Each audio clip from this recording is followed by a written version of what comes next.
हाँ तो बेटा जो अपना टॉपिक चल रहा है, आज हम पढ़ने वाले हैं कनेक्टिव टिश्यूज। ठीक है, इसके पहले हमने कवर कर लिया था एपिथेलियल। एपिथेलियल हमें simple epithelial, complex, compound epithelial, ये सारे पढ़ लिए हैं। ठीक है, तो कनेक्टिव टिश्यूज क्या होते हैं और कनेक्टिव टिश्यू का कितना वेटेज होता है हमारी बॉडी के अंदर। हमारी बॉडी वेट का लगभग 35% पार्ट इसका बना होता है, कनेक्टिव टिश्यू का बना होता है।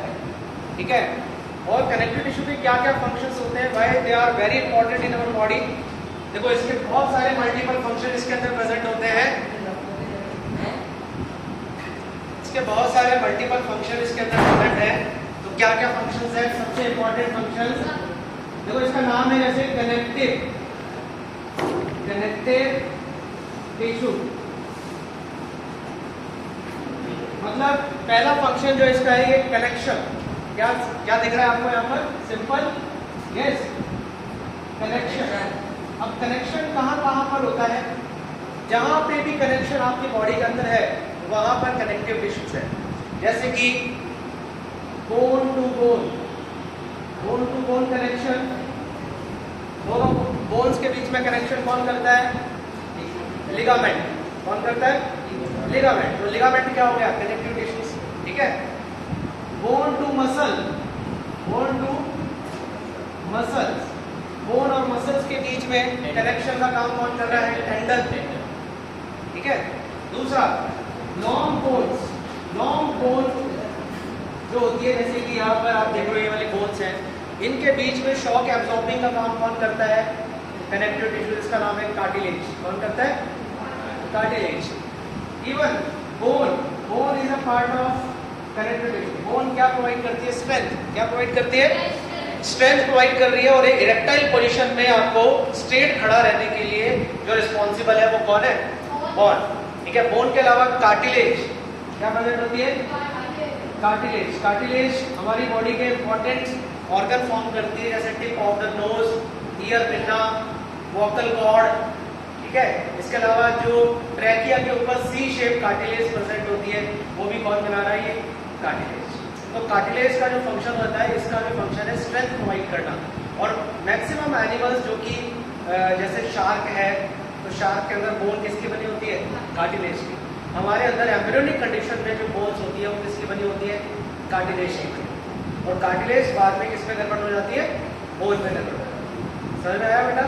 इसके अलावा इसका फंक्शन होता है, कनेक्टिव टिश्यू का फंक्शन है ट्रांसपोर्टेशन। क्या करना?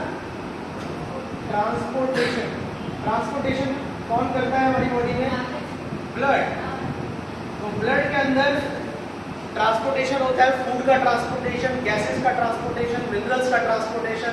ये सारा किसके थ्रू हो रहा है? ब्लड के थ्रू। ब्लड के साथ में एक प्रेजेंट होता है लिम्फ। ठीक है, सेकंड इसका फंक्शन हो गया आपका प्रोटेक्शन। क्या फंक्शन हो गया? प्रोटेक्शन कैसे करता है? ब्लड के अंदर WBC प्रेजेंट होती है।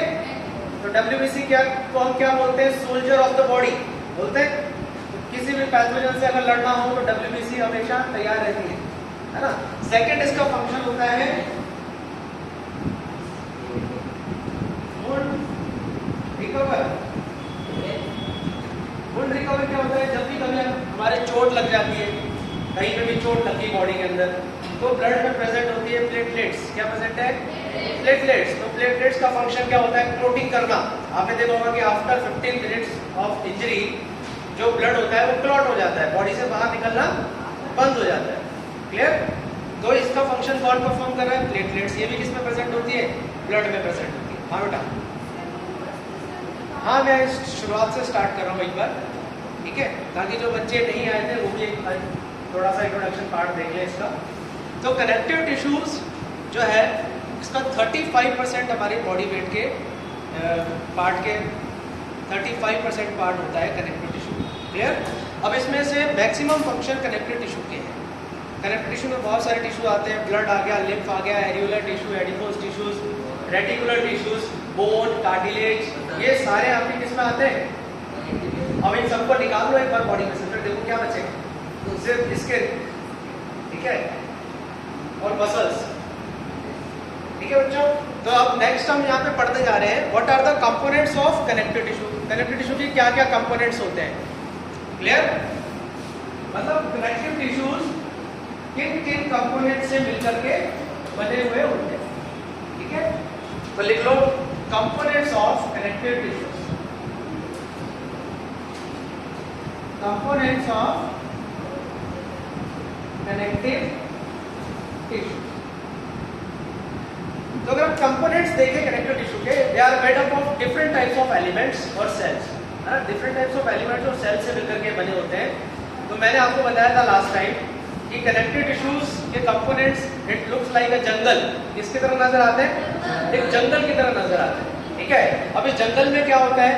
मंकीज। जंगल्स में आपको क्या नजर आएंगे? Trees, long trees. जंगल में आपको क्या नजर आएगा? नीचे ग्राउंड फ्लोर आएगा नजर। तो इसी तरीके से हमने क्या किया है, इसके दो कंपोनेंट्स होते हैं, मेजर कंपोनेंट्स जो इसके अंदर है वो कितने हैं? 2 कंपोनेंट्स। पहला कंपोनेंट जो कनेक्टिव टिश्यू के अंदर होता है उसको हम बोलते हैं ग्राउंड सब्सटेंसेस। क्या बोलते हैं? Ground substances. ग्राउंड सब्सटेंसेस का मतलब जो कि ग्राउंड पे प्रेजेंट है। कहाँ प्रेजेंट है? ग्राउंड पर। और ग्राउंड पर अगर आप जंगल में जाओगे तो ग्राउंड पे आपको क्या नजर आएगा? पानी, ग्रासेस, कीड़े मकोड़े छोटे मोटे आएंगे नजर। तो यहाँ पर जो ग्राउंड सब्सटेंसेस होते हैं ये 2 तरीके के हैं। कौन कौन से हैं? एक होता है यहाँ पर बेटा मैट्रिक्स पार्ट। क्या होता है? मैट्रिक्स पार्ट मतलब कि लिक्विड पार्ट। कौन सा पार्ट? लिक्विड पार्ट यहाँ पे प्रेजेंट होता है। और इसी लिक्विड पार्ट के अंदर आपको बड़े बड़े ट्रीज नजर आएंगे। क्या नजर आएंगे? ट्रीज नजर आएंगे। और उन ट्रीज को बोला जाता है फाइबर्स। क्या बोला जाता है? फाइबर्स। तो 2 कंपोनेंट्स हो गए ग्राउंड सब्सटेंसेस के अंदर। कौन कौन से हो गए? पहला हो गया आपका मैट्रिक्स और दूसरा हो गया आपका फाइबर्स। नाउ मैट्रिक्स पार्ट जो होता है ये अलग अलग कनेक्टिव टिश्यू में अलग अलग परसेंटेज में होता है। जैसे अगर ब्लड में बात करें तो ब्लड में मैट्रिक्स सबसे ज्यादा क्वांटिटी में होता है, ठीक है? और कनेक्टिव टिश्यू को क्लासिफाई किया गया है on the basis of matrix. Matrix जितना ज्यादा होगा उतना ही ज्यादा वो लिक्विड होगा, सिंपल सी बात है। और जितना कम होगा उतना ही ज्यादा वो क्या होगा? हार्ड होगा। जैसे बोन की बात करें, बोन क्या होता है? हार्डर होती है। क्यों हार्ड होती है? क्योंकि उसमें मैट्रिक्स क्या होता है? कम होता है। ब्लड जो है वो लिक्विड होता है। क्यों लिक्विड है? बिकॉज उसमें मैट्रिक्स पार्ट ज्यादा होता है। समझ में आई बात?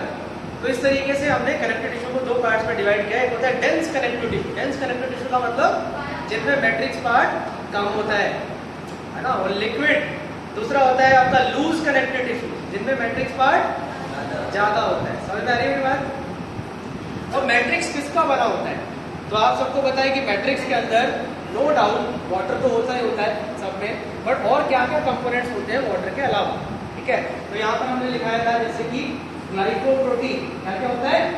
Glycoprotein, glycolipids, glycolipids. इसके अलावा यहाँ प्रेजेंट होता है glycosaminoglycans, hyaluronic acid,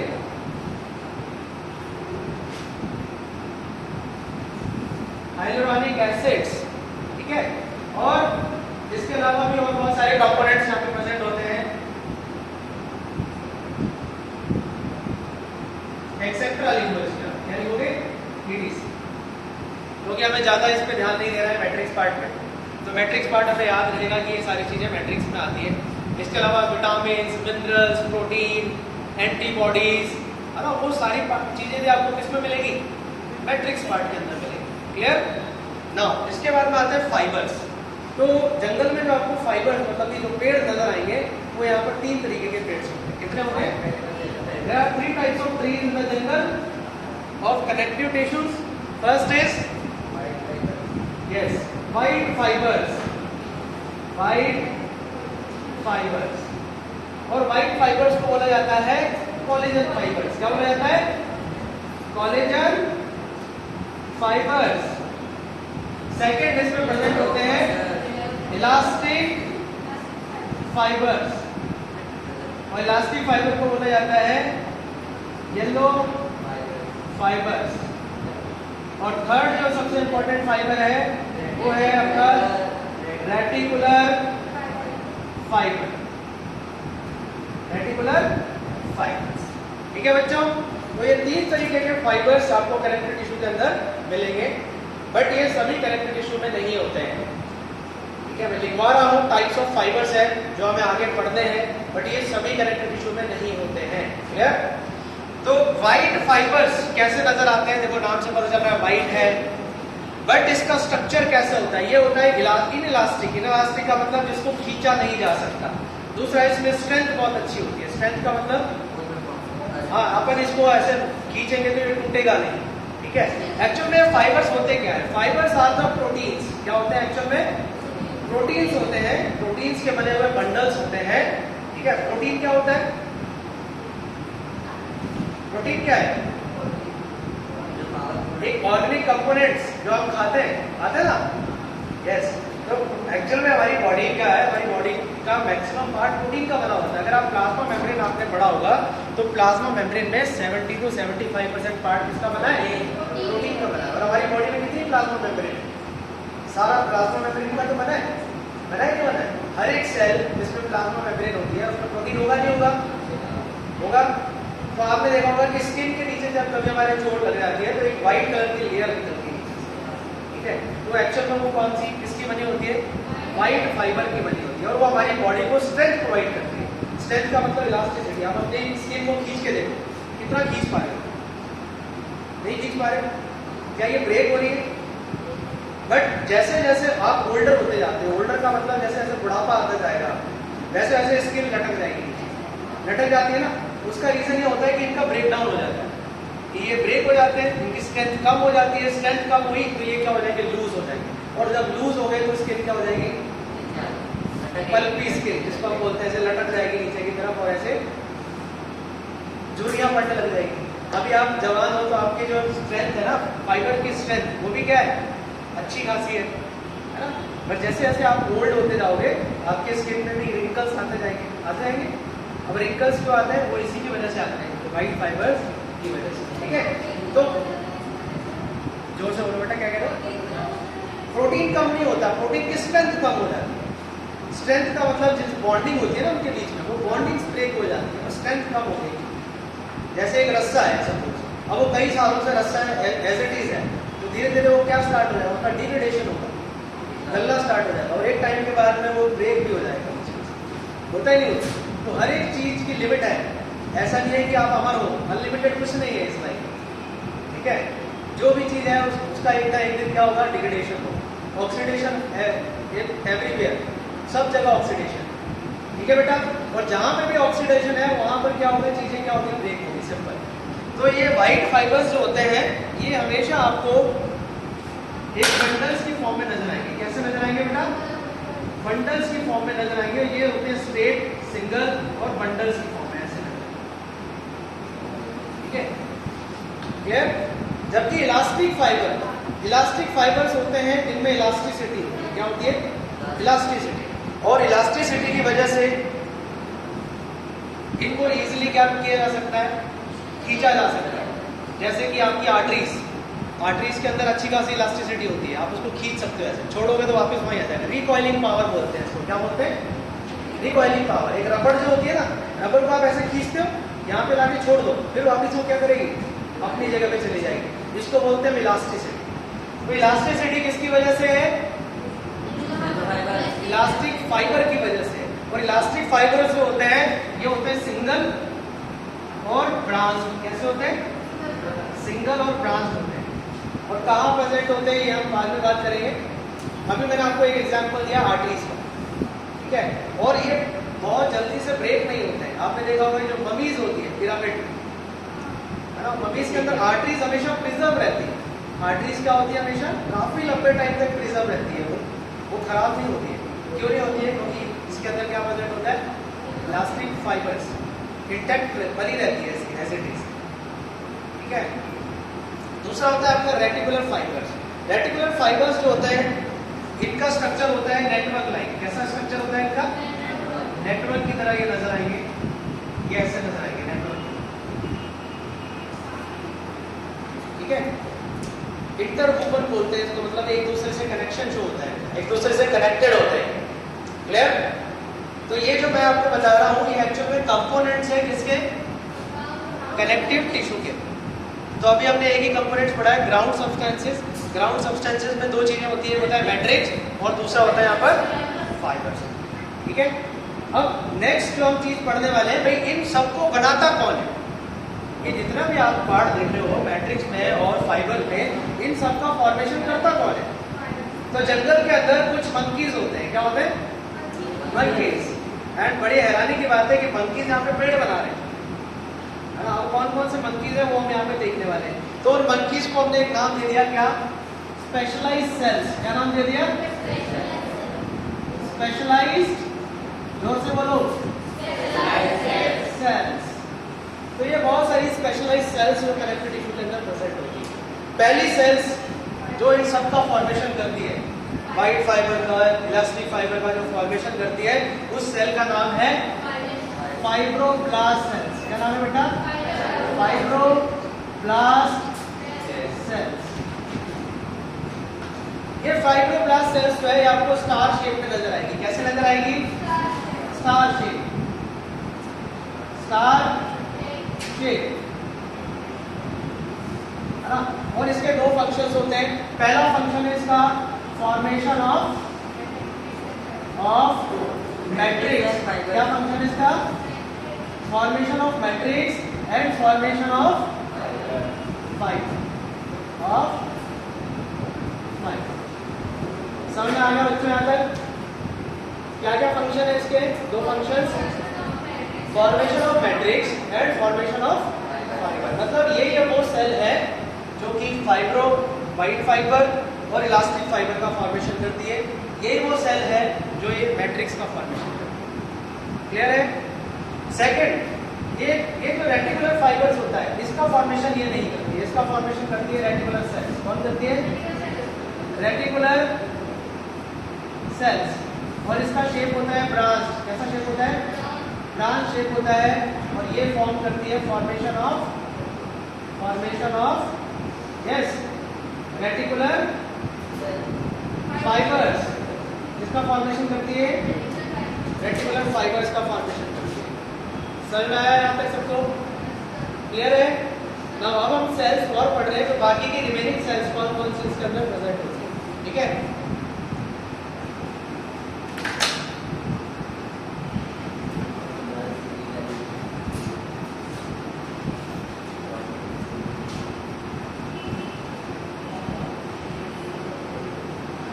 तो लास्ट टाइम मैंने आपको बताया था थर्ड सेल्स जो सबसे इंपॉर्टेंट सेल्स है यहाँ पर, मैक्रोफेजेस। क्या बताया था, मैक्रोफेजेस। और क्या नाम है इसका, जोर से बोलो,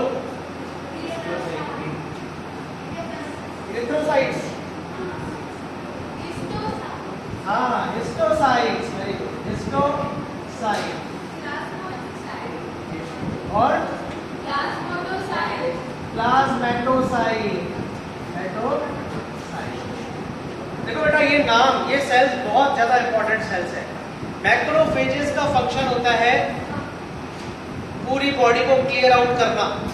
ठीक है, ये आपकी बॉडी की सीबीआई है।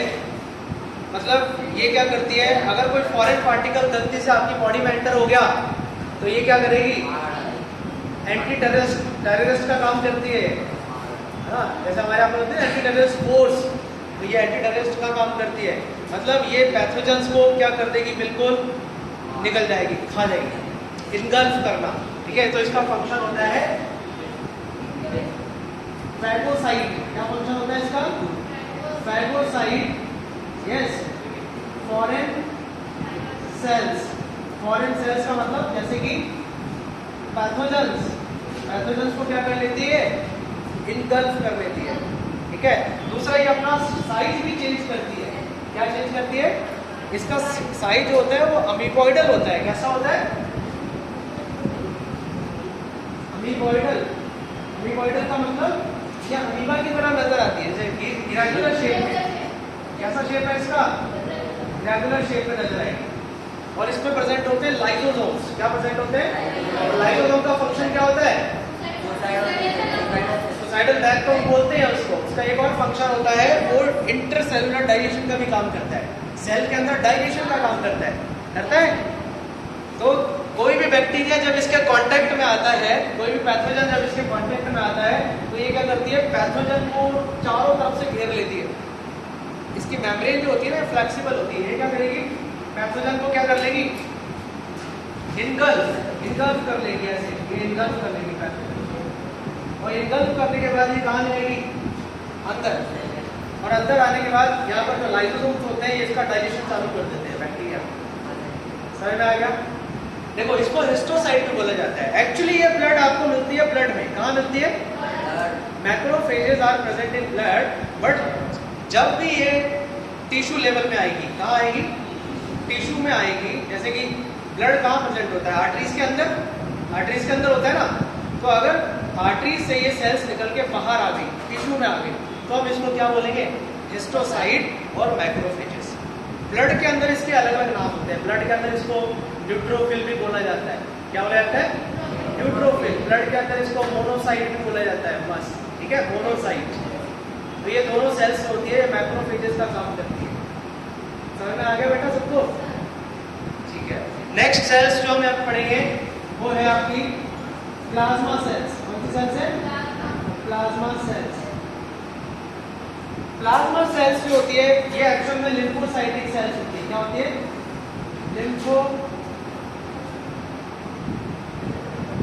Lymphocyte sales. ये भी एक तरीके की प्रोटेक्टिव सेल्स है जो आपको प्रोटेक्टिव करती है, प्रोटेक्शन प्रोवाइड करती है। और इसका जो शेप होता है वो कार्ड रील की तरह होता है। कैसा नजर आ रहा है, कार्ड रील लाइक स्ट्रक्चर। कैसा स्ट्रक्चर होता है इसका, जोर से बोलो, card reel like, card reel like structure होता है बेटा इसका। ध्यान से सुनते जाओ। अब ये सारी सेल्स हम इसलिए पढ़ रहे हैं क्योंकि ये सारी कनेक्टिव टिश्यू में आने वाली है। कनेक्टिव टिश्यू जैसे हम पढ़ेंगे ना, जैसे एल्यूलर टिश्यूज, तो उसमें मैं ये थोड़ी बताने बैठूंगा कि आपको कि इसमें मैक्रोफेजेस क्या होती है। मैं सीधा लिखूंगा इसमें क्या होता है, मैक्रोफेजेस। तो मैक्रोफेजेस आपको समझ जाना है कि कौन सी सेल्स होती है, फैगोसाइटिक सेल्स होती है, जो फैगोसाइट का काम करती है। मैं बोलूँगा इसमें प्लाज्मा सेल्स होती है, तो मतलब लिम्फोसाइटिक सेल्स है। और इसका फंक्शन होता है एंटीबॉडीज फॉर्मेशन करना। क्या फंक्शन होता है इसका, एंटीबॉडीज फॉर्मेशन। क्या होता है इसका नाम, क्या फंक्शन होता है इसका, एंटीबॉडीज फॉर्मेशन। अच्छा, ब्लड के बाहर इसको प्लाज्मा सेल्स बोला जाता है। ब्लड के अंदर जब ये ब्लड में प्रेजेंट होती है तब इसको बोला जाता है टी लिम्फोसाइट्स। क्या बोलते हैं, टी लिम्फोसाइट और B lymphocyte, B lymphocyte. Blood में इसको क्या बोलते हैं, ये सभी एक ही का नाम है, बी लिम्फोसाइट और टी लिम्फोसाइट, ठीक है। और ब्लड के बाहर इसको बोला जाता है प्लाज्मा सेल्स। क्लियर?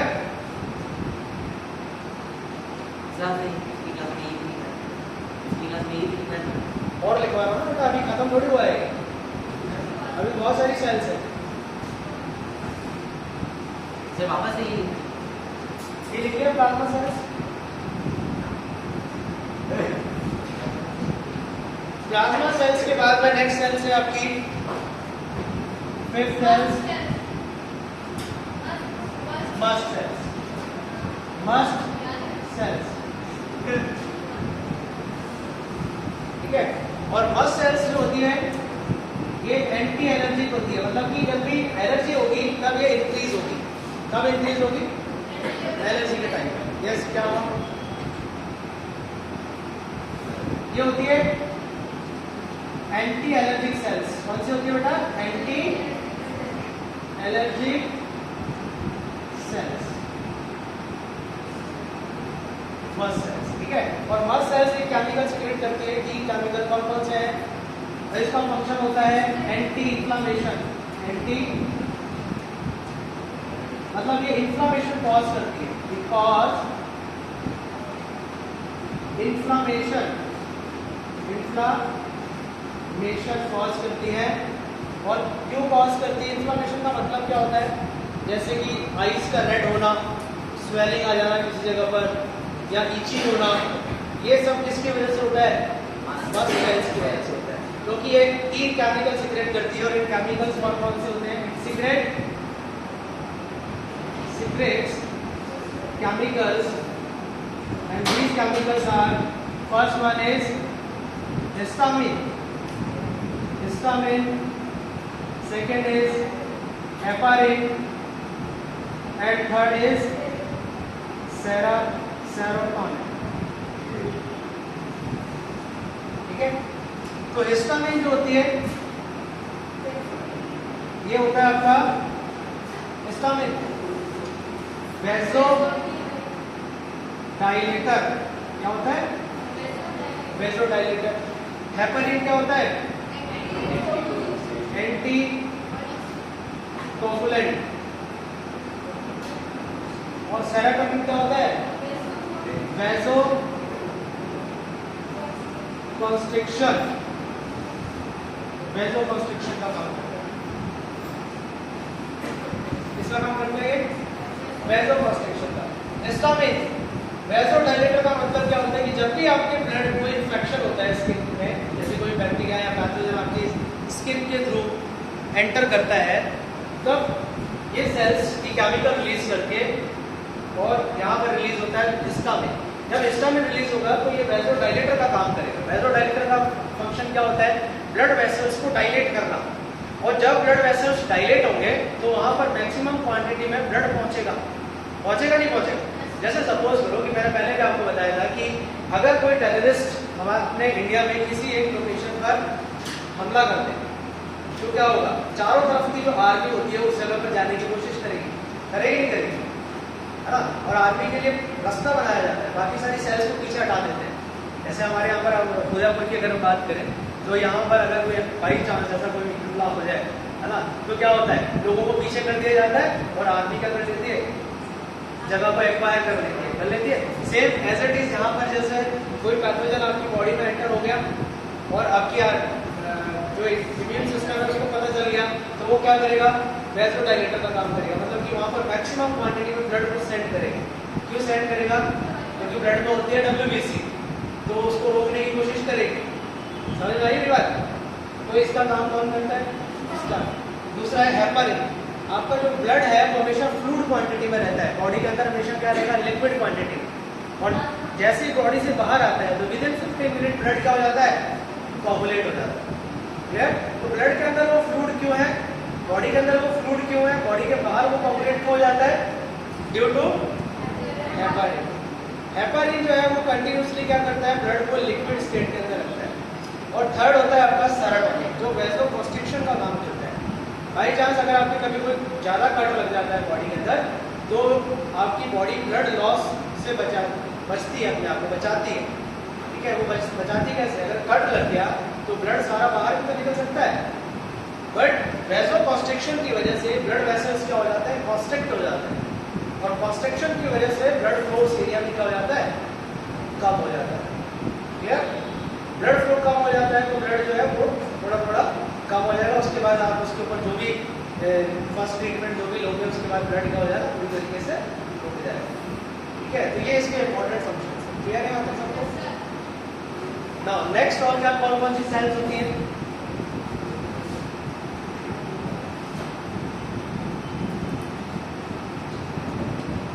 अच्छा, ब्लड के अंदर जो सेल्स प्रेजेंट होती है वो भी मैं आपको बता देता हूँ। ब्लड में जो सेल्स है वो है RBC। RBC की फुल फॉर्म क्या होती है? Red blood cell. और इसका जो साइंटिफिक नेम है इसको बोला जाता है इरिथ्रोसाइट। क्या बोला जाता है? Erythrocyte. WBC, yes, white blood cells. इसको बोला जाता है ल्यूकोसाइट। अच्छा, थर्ड नंबर पर जो आती है वो है आपकी प्लेटलेट्स। प्लेटलेट्स को बोला जाता है थ्रोम्बोसाइट। क्या बोला जाता है बच्चों? थ्रोम्बोसाइट। ठीक है, एक होती है आपकी लिम्फोसाइट। ये आपके लिम्फ में मिलेगी। कहाँ मिलेगी? लिम्फ सेल्स होती है, उनको लिम्फ सेल्स बोला जाता है।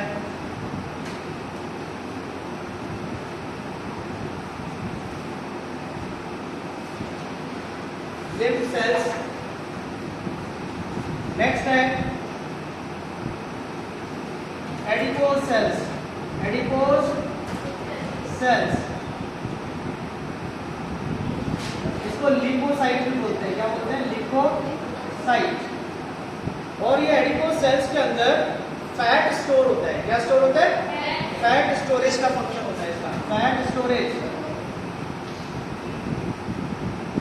Fat storage.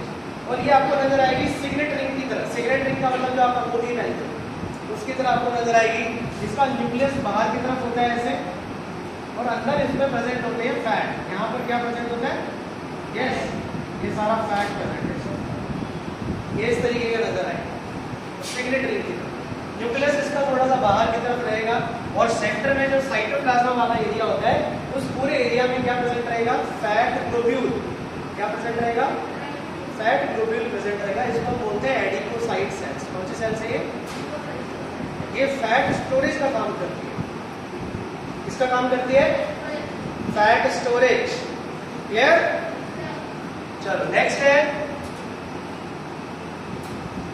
अच्छा बोन के अंदर कौन कौन सी सेल्स होती है? बोन में 3 तरीके की सेल्स आपको मिलेगी। पहली है यहाँ पर ऑस्टियोब्लास्ट। कौन सी सेल्स होती है?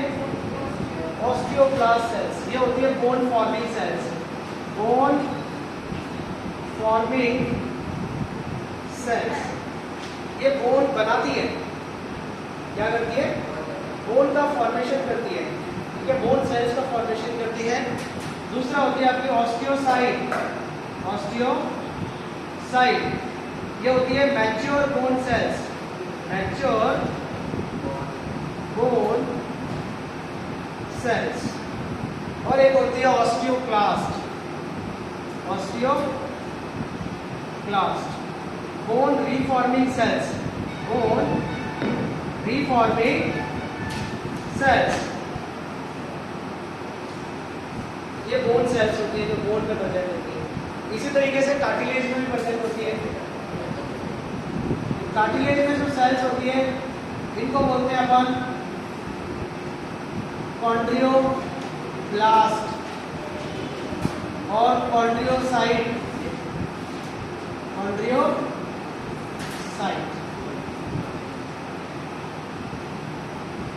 ठीक है, तो ये सेल्स मैंने आपको इसलिए पहले लिखा दिए कि जब भी मैं आपको कनेक्टिव टिश्यू आगे पढ़ाऊंगा तो उसमें मैं डायरेक्ट सेल का नाम लिखूंगा, तो आपको समझ आना है कि सेल का ये फंक्शन है। क्लियर? जहां पे ब्लास्ट आएगा, ब्लास्ट का मतलब होता है फॉर्मिंग सेल्स। कौन सी सेल्स होती है? Forming sales. जैसे यहाँ पे लिखा ऑस्टियोब्लास्ट, मतलब ये क्या काम करती है? Bone forming sales. यहाँ पे लिखा मैंने कॉन्ड्रियोब्लास्ट, मतलब ये किसका फॉर्मेशन कर रही है? कार्टिलेज का फॉर्मेशन कर रही है। जहाँ पे साइट लिखा है उसका मतलब है मैच्योर सेल्स। कौन सी सेल्स? जैसे यहाँ पर ऑस्टियोसाइट मतलब मैच्योर बोन सेल्स, यहाँ पर लिखा है कॉन्ड्रियोसाइट मतलब मैच्योर कार्टिलेज सेल्स। समझ में आ गया ना बच्चों?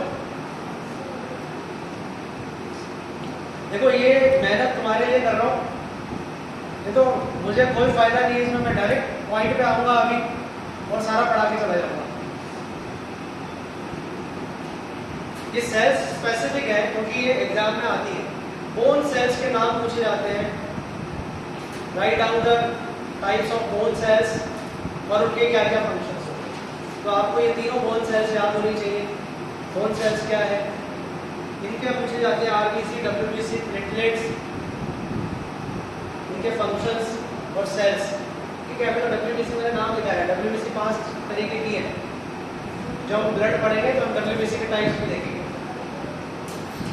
Connective tissue is the longest part of animal tissues. Animal tissue का सबसे लॉन्गेस्ट पार्ट यही है। अदरवाइज बाकी अगर टिश्यूज तो एक दिन में खत्म हो जाएंगे। ठीक है, तो अभी हम देखेंगे next classification of connective tissue. Connective tissue में हम क्या क्या पढ़ने वाले हैं, इस पर आप कर दो बेटा।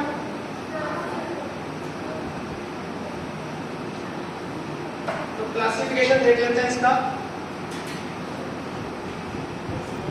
Classification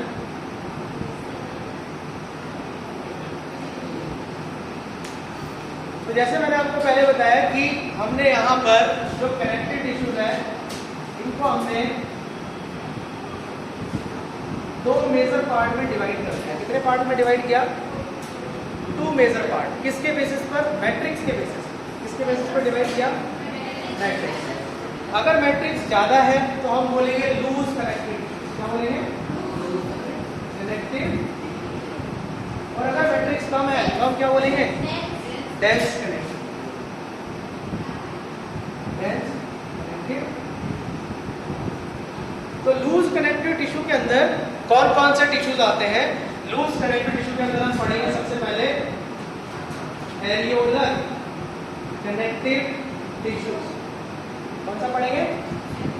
areolar connective tissues. Second हम इसके अंदर पढ़ेंगे एडिपोज कनेक्टिव टिश्यूज। और थर्ड, अच्छा इसमें लूज में अपन इसको 2 ही रखते हैं अभी, है ना। फिर उसके बाद में पढ़ेंगे अपन dense connective tissues. Dense connective tissue के अंदर आते हैं आपके टेंडन और लिगामेंट। क्या आता है? Tendon and ligament.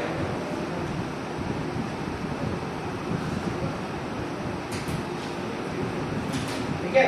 टेंडन और लिगामेंट्स। टेंडन को बोलते हैं वाइट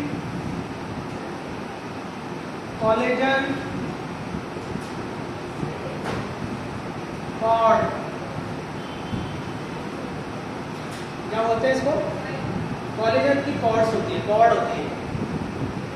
एक होती है कॉर्ड। कॉर्ड का मतलब होता है ऐसे गोल से शेप में जो बनी हुई होती है, इसको कॉर्ड बोल देते हैं अपन। और इसके अंदर वायर लाइक स्ट्रक्चर्स प्रेजेंट होते हैं, ठीक है, जो स्ट्रेंथ प्रोवाइड करते हैं। लिगामेंट को हम बोलते हैं येलो इलास्टिक कॉर्ड। लिगामेंट किसका बना होता है? येलो इलास्टिक फाइबर का बना होता है। फाइबर का बना होता है और ये कॉर्ड की फॉर्म में है। और टेंडन किसका बना होता है? White collagen cord. ठीक है। नाउ अब एक तीसरे तरीके के टिश्यूज और होते हैं कनेक्टिव टिश्यूज। तीसरे तरीके के जो टिश्यूज होंगे उनको हम बोलते हैं स्पेशलाइज्ड कनेक्टिव टिश्यूज। ये कुछ स्पेशल कनेक्टिव टिश्यूज है। इसमें क्या होता है? सभी चीजें नहीं होती है। कई जगह पर किसी टिश्यू में फाइबर एब्सेंट रहेगा, किसी टिश्यू के अंदर मैट्रिक्स कम रहेगा, किसी टिश्यू के अंदर सेल्स कम रहेगी। ये इस तरीके का टिश्यू है। ठीक है। तो स्पेशलाइज्ड कनेक्टिव टिश्यूज में 2 तरीके के टिश्यूज हैं। एक होता है आपका वैस्कुलर टिश्यूज। कौन से टिश्यूज हैं? Vascular connective tissues. Vascular connective tissue का मतलब जो हमेशा लिक्विड स्टेट में रहते हैं। किसमें रहते हैं? लिक्विड स्टेट में रहते हैं। दूसरा है आपका स्केलेटल कनेक्टिव टिश्यूज। ये हमेशा आपको हार्ड मिलेंगे। कैसे मिलेंगे? हार्ड। तो वैस्कुलर कनेक्टिव टिश्यू के अंदर आता है आपका ब्लड एंड लिम्फ। क्या आता है बच्चों? Blood and lymph. ये दोनों आपके आएंगे वैस्कुलर कनेक्टिव टिश्यू में। स्केलेटल कनेक्टिव टिश्यू के अंदर आता है आपका बोन एंड कार्टिलेज। क्या आता है? Bone and cartilage. और एक लास्ट बचता है, इसको भी हम यहाँ पे ले लेते हैं स्पेशलाइज में। इसका नाम है reticular connective tissue. Reticular connective. तो ये सब टिश्यूज हमें पढ़ने हैं और ये सभी इंपॉर्टेंट है।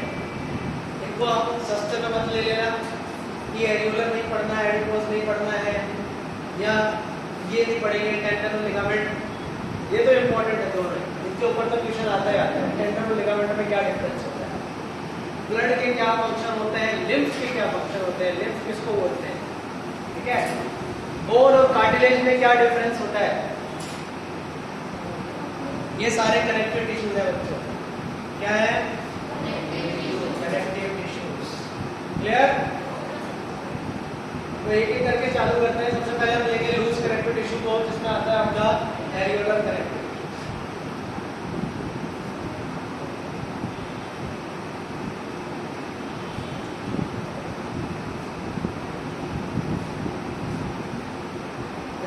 उतरे क्यों है तुम्हारे? ऐसा लग रहा है जैसे घर पे किसी ने पिटाई की हो अच्छी खासी और फिर यहाँ भेज दिया हो क्या?